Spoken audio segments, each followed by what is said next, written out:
Hello, this is Brett from Survivalcomms, and today we're going to build a keyloader cable for a Kenwood VM8000. We don't want to spend the money for the Kenwood one. The Kenwood one is about $300, the KPG115. So we're going to go ahead and cobble it together with the items you see in front of you. The key item that we're going to need for this is a 6-pin high-rose cable, and you can see the part number here from KFD Tool, an AC102A.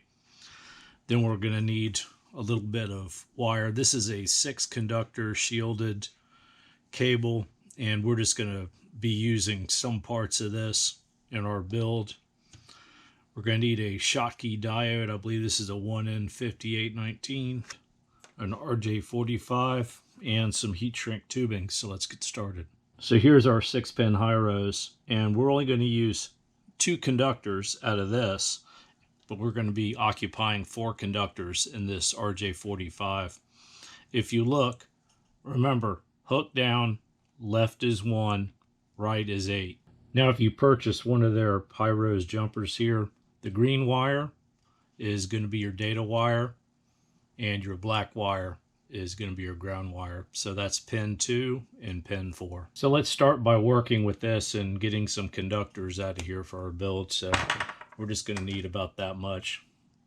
And what we're going to do is we are going to shove all of our conductors out the other side of this. And you can remove it just like that. And we can get rid of our shield.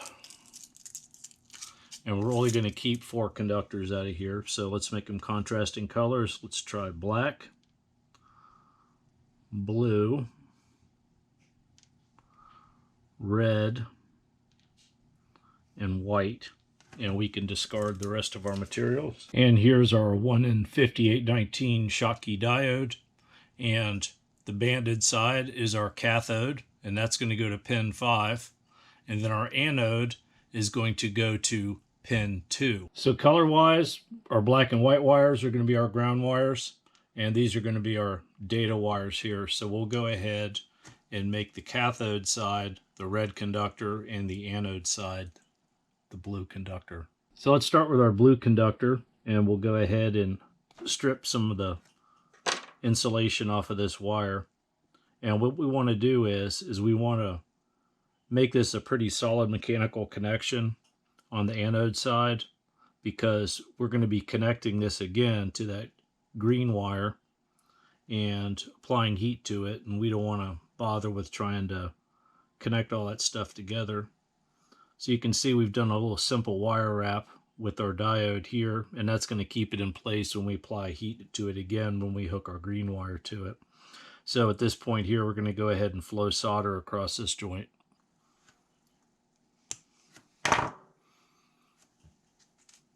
And we're going to place our red wire right here. Now you can see we have that connection completed. Now we'll just go ahead and insulate that with some heat shrink. This isn't completely necessary, but I'm going to go ahead and do it anyway. And just apply some heat to that. So what we do is take our black and white wires and our red and blue wires and shove them in this 1-inch section of insulation that we scavenged our cable out of. And this is going to reinforce that one connection there at the front, and it's also going to give us something for our RJ45 to bite down on. The RJ45s I'm using are the Klein ones, which are open at the end right here. So people like to call these things training connectors because they're really easy to populate. I like using these because when you make a bunch of these connections, this makes it a lot easier. So the way we're going to populate our connector is black and blue 1 and 2, red and white 5 and 6. So once you've got that set up, go ahead and slide this insulation section up into your RJ45, and then we're going to go ahead and crimp our connector. Now use your precision trimmer and trim off these sections here. So now take your precision trimmer and cut this tail off of the diode around here. And then we're going to cut our wire short here. Now what we're going to do is we're going to take our black and white wires and tie those together for our grounds, and then our green wire is going to go to the diode. And offsetting your conductors like this allows them to coexist without too much concern about heat shrinking them up. We're going to cover the whole assembly with heat shrink anyway. Take your 1/4 inch heat shrink tubing, and this is going to be our cladding for our connections, and go ahead and place it over top of your high-rose pigtail and cut your conductors. And you can see we're going to offset our connections here, and we've already got our external heat shrink set up. And what we're going to do is we're going to bring the green one to the anode side of our diode, and we're going to bring our black, which is our ground, to our black and white right here. And we're going to heat shrink these with this very small heat shrink. And we'll do the green wire first. And we'll go ahead and place that over top of this green wire here. And we'll solder that together right now. So now let's do our ground wire. We're going to go ahead and slide a small piece of white heat shrink down over top of that there. And all that's going to do is that's going to shrink down, and that's going to bulk up this outer jacket of this particular wire here, because now we're going to use some glue lined heat shrink here. It's 3/32, and we'll slide that over top of these two conductors here. And we're going to go ahead and solder these two together now. Now you can see we've made our connections and we've insulated them. Now instead of cutting all this wire away right here, what we're going to do is this is going to be a further reinforcement for our connection. So take these conductors right here and tie these in along there. Then run your outer heat shrink and slide this along here. And bring that all the way up to the base of your RJ45 and apply heat and seal up your connector. So before we go too far down the rabbit hole, let's go ahead and do a continuity check. So we've just got a small resistor and we're in pin 2. So pin 2 should be pin 2 here. And we're good there. Pin 4 is our ground, so it should be pin 1 and pin 6.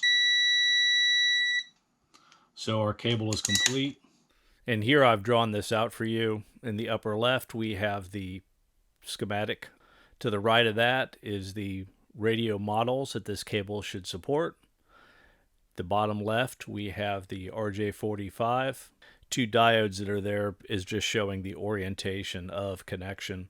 And then to the right of that, we have our 6-pin high-rose female connector and the part number of the particular connector underneath that with the connection points. And that is looking at the female pins from the front of the connector. So we've got our radio powered up, and on the back of the control head, there's an RJ45, and that's where we plug in our keyloader. So let's go ahead and do that.